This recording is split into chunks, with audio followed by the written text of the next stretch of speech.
5ই March বৃহস্পতিবার বিকেলে বালুরঘাট স্টেডিয়ামে এক বর্ণাঢ্য অনুষ্ঠানের মধ্য দিয়ে দক্ষিণ দিনাজপুর প্রো টি-20 লিগের ট্রফি উন্মোচন করা হলো।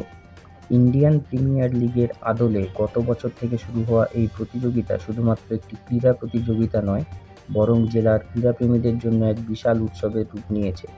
অনুষ্ঠানে উপস্থিত ছিলেন জেলার বিশিষ্ট ব্যক্তিবর্গ, জেলা ক্রীড়া সংস্থার কর্মকর্তারা, প্রো টি-20 লিগের কর্মকর্তা, 8টি দলের টিম ম্যানেজমেন্ট ও অধিনায়ক, ক্রীড়াপ্রেমী মানুষ এবং বিভিন্ন গণমাধ্যমের সাংবাদিকরা।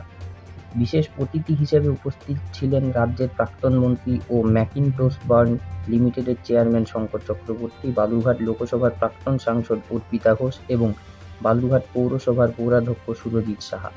আগামীকাল 6ই মার্চ শুক্রবার সকাল থেকে এই প্রতিযোগিতার প্রথম ম্যাচ অনুষ্ঠিত হবে। ট্রফি উন্মোচনের এই অনুষ্ঠান জেলাবাসীর কাছে এক গর্বের মুহূর্ত। অরুণাভ দত্তের রিপোর্ট, বালুরঘাট।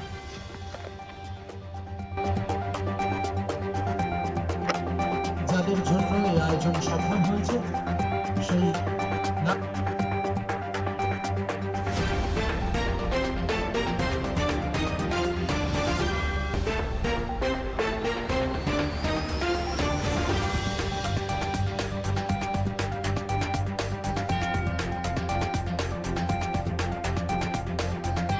আমাদের দক্ষিণ দিনাজপুর প্রো টি-20 লিগ, যা আমরা 21 তারিখে অকশন করেছিলাম, তার আগামী দিন আমাদের খেলা শুরু হচ্ছে আগামীকাল থেকে। এবং সেই উপলক্ষে আজকে প্রত্যেকটা টিম ওনার এবং শহরের যারা বিশিষ্ট মানুষ আছেন এবং যারা স্পন্সররা রয়েছেন এবং প্রত্যেকটা টিমের ক্যাপ্টেন যারা রয়েছেন, সকলকে নিয়ে আজ আমাদের ওপেনিং সেরেমনি হচ্ছে।